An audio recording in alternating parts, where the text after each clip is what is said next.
एक और बड़ी खबर आ रही है, बड़ी अपडेट है। अमेरिका और यूरोपीय देशों से रूस को नया झटका। रूस को स्विफ्ट सिस्टम से बाहर किया गया। इंटरनेशनल फाइनेंशियल सिस्टम से बाहर होंगे रूसी बैंक। तो ये बहुत बड़ी जानकारी मिल रही है। आपको बता दें कि इंटरनेशनल फाइनेंशियल सिस्टम से बाहर अब हो जाएंगे रूसी बैंक। जिस बात का अंदेशा था और जो कहा जा रहा था कि अभी तक आखिर रूस पर स्विफ्ट सिस्टम से रूस को क्यों नहीं बाहर किया गया है, स्विफ्ट बैन क्यों नहीं लगाया गया है, तो अब ये नई डेवलपमेंट है, नई जानकारी है जो कि बहुत बड़ी मुसीबत खड़ा कर सकती है रूस के लिए। अमेरिका और यूरोपीय देशों से रूस को ये नया झटका लगा है। आपको बता दें कि रूस को स्विफ्ट सिस्टम से बाहर कर दिया गया है। बहुत बड़ी खबर है ये। बार बार ये कहा जा रहा था कि अभी तक जो इकोनॉमिक सैंक्शन लगाए गए उसमें सबसे बड़ा सैंक्शन होगा अगर स्विफ्ट बैन लगा दिया जाता है रूस के ऊपर। तो हमारे साथ गेस्ट भी लगातार जुड़े हुए हैं, उनसे हम बात करते हैं। जीवन जी, ये जो नई डेवलपमेंट है जिसमें कहा जा रहा है कि स्विफ्ट सिस्टम से अब रूस को बाहर करने की तैयारी है, ये बहुत बड़ा और बड़ी प्रॉब्लम रूस के लिए क्रिएट कर सकता है, क्योंकि अभी तक इसी बैन की मांग हो रही थी।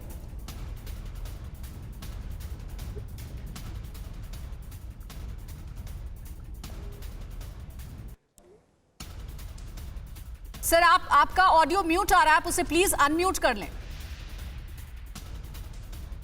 आई एम वेरी सॉरी, माफ कीजिए जी। तो मैं ये आपसे कह रहा था कि अभी हम बात कर रहे थे कि बाइडेन एडमिनिस्ट्रेशन कमजोर है एंड अगर ट्रंप होता तो ये होता, लेकिन आप देख रहे हैं कि स्लोली एंड स्टडीली कौन सी एक्शन ली जा रही है and how how all these countries जो अलाइड कंट्रीज हैं, how they are reacting to what Russia has done. तो जैसे आप अभी देख रहे हैं, बैंक्स उसमें से भी निकाल दिया and lot of other things are happening to.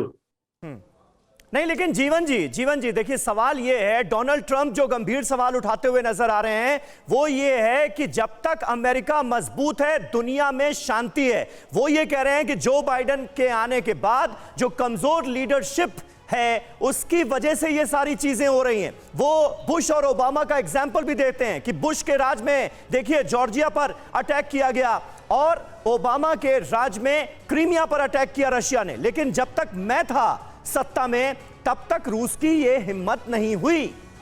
आप क्या मानते हैं अमेरिका कमजोर हुआ है जिसकी वजह से इस तरह की घटनाएं बढ़ी हैं?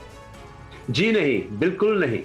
एक्चुअली ट्रंप जो है एक बुली है, वो फेंक देते हैं जो उनको सामने जो बात आ जाती है वो बोल देते हैं। ट्रंप इमोशनली भी आई थिंक बैंकरप्ट है, उनकी बातों को ज्यादा सीरियसली नहीं लेना चाहिए। ही डजंट नो डिप्लोमेसी और उनको बस यही आ जाता है, यही कहना कि मैं ये करूं, मैं वो करूं, मैं ये करूं। I mean look at the interference लेकिन जो रशिया की इंटरफेरेंस रही। जुत्शी साहब, इस वक्त बाइडेन सरकार की पॉलिसीज पर भी सवाल तो उठ रहे हैं ना, अमेरिका की तरफ से, ब्रिटेन की तरफ से, G7 मुल्कों की तरफ से, वेस्टर्न कंट्रीज की तरफ से जो बड़े बड़े दावे किए गए, यूक्रेन को जो भरोसा दिलाया गया कि हम मुंहतोड़ जवाब देंगे, रूस के लिए लगातार ऐसे स्टेटमेंट्स जारी किए गए जिससे सिचुएशन इग्नाइट हुई और रशिया को यह लगने लगा कि नाटो सेनाएं उसकी दहलीज पर आकर खड़ी हो जाएंगी, उसके लिए उसकी संप्रभुता को खतरा पैदा हो जाएगा।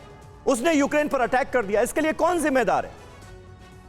देखिए, मैं I would give it 1 or 2 days more, तो आप देखेंगे कि अमेरिका क्या कर रहा है and what their foreign policy is going to be like.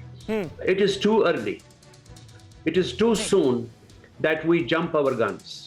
I mean, Biden administration इतनी कमजोर नहीं है जितनी नजर आ रही है। नहीं तो आने वाले वक्त में क्या कर सकता है बाइडेन एडमिनिस्ट्रेशन, क्या कर सकता है? क्योंकि जो बाइडेन ये कह रहे हैं कि आर्थिक और राजनीतिक प्रतिबंध के बाद फिर तीसरे विश्व युद्ध में दाखिल होना ही एकमात्र रास्ता है।